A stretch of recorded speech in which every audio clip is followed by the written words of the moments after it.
Isso mesmo, um PUM. Em 2022, Love, Death and Robots, a antologia mais filosófica e artística da Netflix, resumiu um apocalipse nuclear com um PUM.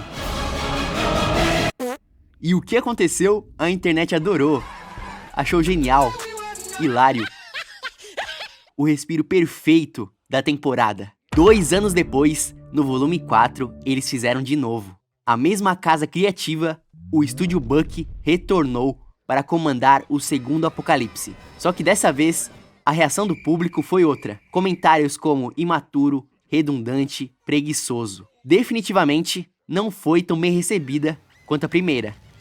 Mas como? Com uma ideia genial, pode virar um episódio morno. Puta vida! Você está prestes a descobrir que a resposta não é preguiça, é algo muito mais profundo. E hoje, na Janela Mágica, vamos descer e conhecer mais o universo desses 2 mini icebergs. E o que eu descobri é que essa história não é só sobre zumbis ou alienígenas. É uma história sobre como a arrogância humana é o nosso verdadeiro vilão. Hoje vamos mergulhar em uma técnica de câmera de 100 anos que hackeia o seu cérebro, porque o que parece uma maquete é na verdade um truque de percepção cerebral. E vamos entender por que esse episódio precisou de um peido.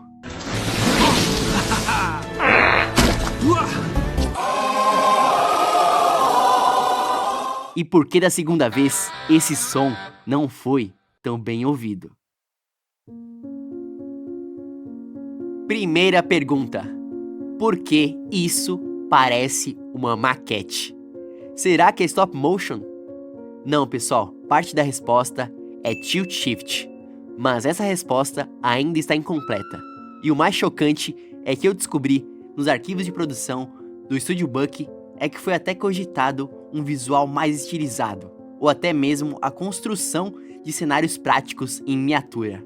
Essas ideias foram rejeitadas, porque o objetivo deles era que esse curta tivesse uma sensação de assistir um apocalipse real, embora em miniatura, acontecendo diante dos seus olhos. Eles queriam fotorrealismo. Foi assim que eles optaram por fazer uma mistura de computação gráfica e filmagens com atores reais, com um efeito tilt shift aplicado. Mas calma que a gente já vai entender. Que raios é tilt shift? Não é só um nome bonito, é uma maneira de enganar o seu cérebro. Ele simula a forma como o olho humano enxerga o pequeno e transforma o imenso em algo que parece caber na palma da sua mão. Vamos lá, preste atenção. Pense no foco da câmera como um holofote invisível. Onde ele ilumina, tudo fica nítido. O resto mergulha na penumbra do desfoque. Normalmente, o holofote é reto, iluminando apenas o que está na mesma distância. O tilt shift muda isso. Ele faz o foco se comportar como se o holofote estivesse torto, iluminando uma faixa inclinada do cenário. Isso cria zonas de nitidez inesperadas e áreas borradas em lugares que não deveriam estar. E o resultado? Uma profundidade de campo tão rasa que o mundo inteiro parece ter sido miniaturizado. É o mesmo efeito de uma lente macro, aquelas que são usadas para mostrar o minúsculo. Por exemplo, um inseto, uma gota de orvalho, a textura de uma moeda, com uma nitidez absurda. Agora pense nisso. Quando você olha para uma formiga, só ela fica nítida. O resto da mesa fica embaçada. O foco macro é como uma lupa emocional. Ela não só aproxima, ela isola. Faz com que um detalhe pareça o centro do universo. É exatamente essa sensação que o tilt shift recria. Só que em vez de um inseto, ele aplica esse tipo de foco em uma cidade inteira. Seu cérebro vê o desfoque e imediatamente pensa: isso é pequeno, é um reflexo natural, uma associação visual. Esse tipo de ilusão foi muito explorado por artistas como Olivo Barbieri, que fotografava metrópoles inteiras, mas as fazia parecer maquetes de plástico. O truque era simples: o desfoque de uma lente macro aplicado em uma escala gigantesca. O que o Estúdio Buck fez foi levar essa ideia para o extremo digital. Em vez de usar uma lente física, eles simularam o tilt shift dentro do computador, recriando matematicamente a profundidade de campo. E a Rodeio FX ajudou a ajustar cada camada de desfoque até o mundo inteiro parecer um brinquedo hiperrealista. E é aí que mora a genialidade. O episódio te mostra um apocalipse, mas te mostra um apocalipse em um cenário real. E seu cérebro, por conta desse efeito, interpreta aquilo como algo menor. A ilusão não está na imagem, está dentro de quem assiste. E o mais louco é que a Noite dos Mini-Mortos começou com uma única frase conceito. A ideia da história original veio de Jeff Fowler e Tim Miller, que procuraram o estúdio Buck com exatamente esta frase: um apocalipse zumbi em tilt shift. A equipe da Buck, liderada pelos diretores e roteiristas Robert Beasy e Andy Lyon, toparam o desafio somado à pergunta: vocês conseguem tornar isso engraçado? A resposta da Buck foi literalmente: segurem nossa cervejinha. Mas a equipe não queria só uma piada visual. Não! Eles queriam uma tese.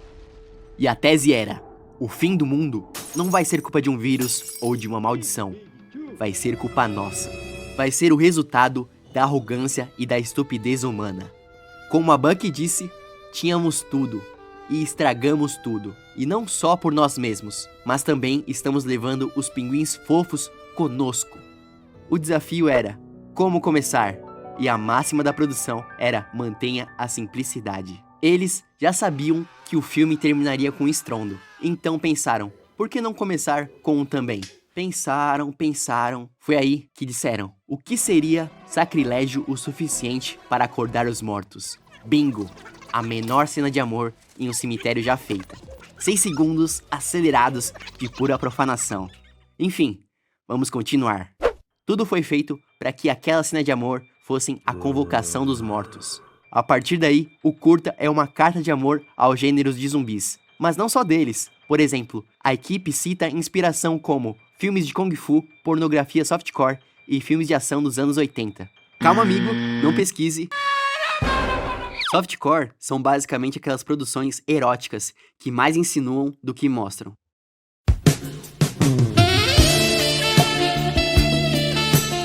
E a produção foi cheia de acidentes geniais. Por exemplo, o som. O plano original era ser puramente visual, com uma música clássica. Mas alguém pensou: não seria hilário se você pudesse ouvir o que os pequenos humanos infelizes estão dizendo? Foi assim que nasceu a Bravura Minúscula. Alô, zumbis? Não no nosso país. À medida que a história avançava, a equipe precisava aumentar a ameaça. Então surgiu a ideia: e se eles ficassem grandes? Mas sabe, ainda pequenos.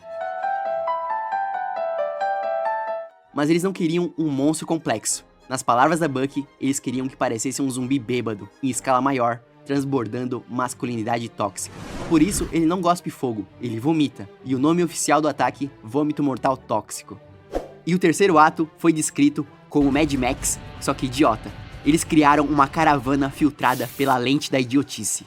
É por isso que no meio dos veículos, você vê um caminhão pichado zero fux, um Fusca de corrida e uma minivan que popularmente é descrito como o carro da mãe que leva os filhos pro futebol, agora transformada em uma máquina assassina. E a maior homenagem é a George Romero. Romero foi um mestre que transformou o zumbi nos moldes que conhecemos hoje, lançando A Noite dos Mortos-Vivos em 1968, sendo um incrível divisor de águas para o subgênero do terror zumbi. Ele transformou seus filmes em sátira social. A saga Mortos-Vivos de Romero era um espelho para os nossos piores defeitos: egoísmo, racismo, consumismo. E Mini-Mortos honra perfeitamente esse legado. É uma sátira à nossa estupidez geral. E há diversas referências visuais. Por exemplo, essa cena da família fugindo são recriações diretas do remake de Madrugada dos Mortos de 2004, dirigido por Zack Snyder, que inclusive o filme original também é de Romero. E é um curta feito por fãs para fãs, e foi um sucesso estrondoso. E o que acontece quando um acidente genial faz sucesso? A Netflix encomenda uma sequência. Mini Contatos Imediatos não foi um acidente, foi uma encomenda. A equipe Buck, novamente, Robert Beasy e Lyon escrevendo e dirigindo, foram chamados para criar outro pequeno apocalipse global. Os zumbis deram certo, então agora alienígenas. Eles abraçaram o que chamaram de grande energia de sequência. E a nova lista de ingredientes?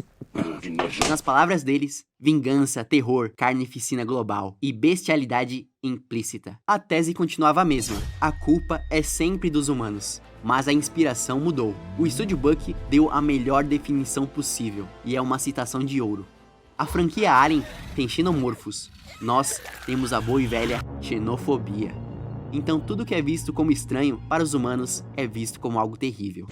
E a história escala rápido, de um pequeno primeiro contato desastroso para uma grande ofensiva total onde os humanos são abduzidos e violados dentro das naves.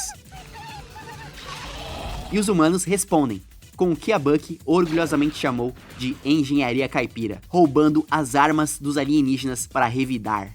Isso força os alienígenas a usarem os tripés de canhões de buraco negro, que rasgam o espaço-tempo. E a produção aqui foi maior. Eles usaram as lições que aprenderam com a Noite dos Mini-Mortos e testaram tudo com animatics e storyboards para garantir a clareza visual. Mas o desafio principal continuava. Eles não podiam exagerar em personagens com apenas 5 pixels de altura. E o problema é o que chamamos aqui de armadilha da novidade. O público chamou o primeiro de conceito único e genial. Agora chamava o segundo de redundante e preguiçoso. Sabe, a sátira ainda estava lá. Em vez de luxúria sacrilégia, Mini Contatos começa com xenofobia, satirizando Marte Ataca e Guerra dos Mundos. Mas o humor não foi percebido da mesma forma. A piada, não no nosso país, foi vista como inteligente. Já a piada do fazendeiro e a vaca, em Mini Contatos, foi visto como humor de criança de 6 anos de idade. O primeiro curta usou a técnica para nos distanciar da violência. Já no segundo, para muitos, ele apenas usou essa distância para criar piadas cruas. E não tem graça nenhuma. Mas nunca foi pra ter graça. Não era mais um respiro inteligente. Para muitos, era apenas valor de choque barato. E claro, em meio a um mar de referências da cultura pop e dos filmes de aliens, a referência mais genial desse curta talvez seja o próprio título, Mini Contatos Imediatos. Isso é uma paródia direta do clássico de 1977 de Steven Spielberg, Contatos Imediatos de Terceiro Grau. A piada é profunda. O filme de Spielberg é sobre um contato pacífico, filosófico e cheio de esperança. O curta da Buck é o exato oposto, violento, estúpido, xenófobo. Basicamente, a Buck usou o título de Spielberg para satirizar a tese otimista dele. E essa estratégia de usar referências tão conhecidas nos leva finalmente à pergunta de marketing. Sabendo que a recepção da sequência foi pior, por que foi essa que a Netflix decidiu postar de graça no YouTube? Aqui é onde o mini iceberg fica ainda mais profundo. A Netflix postou Mini Contatos Imediatos para promover o volume 4. Mas por que não o original? Por que não outro episódio? A resposta revela uma estratégia de marketing genial, que eu dividi em 2 camadas, que dependia do sucesso do primeiro curta. Primeiro, a isca de continuação. A Netflix sabia que Mini Mortos tinha sido um sucesso viral do volume 3. Para promover o novo volume 4, qual seria o anúncio mais eficaz? A sequência direta daquele sucesso. É um sinal direto para os fãs. Lembra daquele curta de zumbis em miniatura que você amou? No volume 4 tem mais. E aqui está o episódio de alienígenas de graça. Nada, é de graça. Não, é muito caro. Eles não estavam testando uma ideia. Eles estavam capitalizando em um sucesso comprovado. Segundo, o outdoor visual perfeito. O marketing de LDR é focado em fãs hardcore. Pense na própria interface. A série é tão sofisticada que usa 3 símbolos enigmáticos para preparar você para a história. O velho joguinho, pois eu sou perito nisso. Mas o miniverso é diferente. Pense bem, esse estilo Tilt Shift é o único da série que funciona 100% sem som, numa tela de celular e que te captura em 3 segundos. A estética é um gancho, é visualmente legível, cativante e hilário no mudo. O curta não é só um episódio, é um outdoor interativo. A Netflix usou a isca de continuação para atrair os fãs antigos. e o outdoor visual para capturar os novos espectadores. Tudo com o objetivo de encontrar os espectadores onde eles estão. Foi uma isca perfeita, usando a popularidade do original para promover uma sequência, que ironicamente muitos acharam inferior. E sejamos honestos, faz total sentido de marketing. O primeiro Mini Mortos começa com aquilo. Talvez não seja a melhor porta de entrada para a marca Netflix no YouTube, ou a mais segura para as políticas da plataforma. Mini Contatos era de longe a isca mais segura. No final, o Miniverso é um experimento fascinante, uma proposta genial e uma sequência que nos ensina sobre a natureza da novidade. Mas juntos, eles nos provocam e nos faz pensar. Existe um conceito real chamado Overview Effect, o efeito da visão geral, que é a mudança profunda que astronautas sentem ao ver a Terra do espaço. Eles veem um único organismo azul, frágil, sem fronteiras. Pois bem, o Miniverso de Love, Death and Robots é o anti-efeito da visão geral. A técnica do Tilt Shift não é só estilo, é um argumento. Ela nos força a essa visão de Deus, nos fazendo sentir superiores àquelas criaturas minúsculas. E é essa a visão que nos distancia emocionalmente, transformando os nossos maiores medos, nossas guerras, nossos apocalipses, na destruição de uma maquete. E a própria equipe de criação disse que o final de Mini Mortos foi a sua ode ao pálido ponto azul, de Carl Sagan, o homem que melhor descreveu o efeito da visão geral antes mesmo que ele tivesse nome. Caracas. E não há melhor forma de terminar esse vídeo a não ser usando as suas palavras.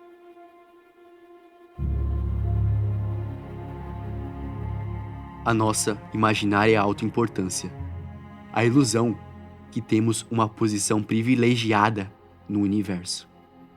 É desafiada por esse pálido ponto de luz. Talvez não haja melhor demonstração da insensatez das vaidades humanas do que esta imagem do nosso pequeno mundo. Para mim, acentua a nossa responsabilidade para nos portar mais amavelmente uns para com os outros e para protegermos e acarinharmos o pálido ponto azul, o único lar que nós conhecemos.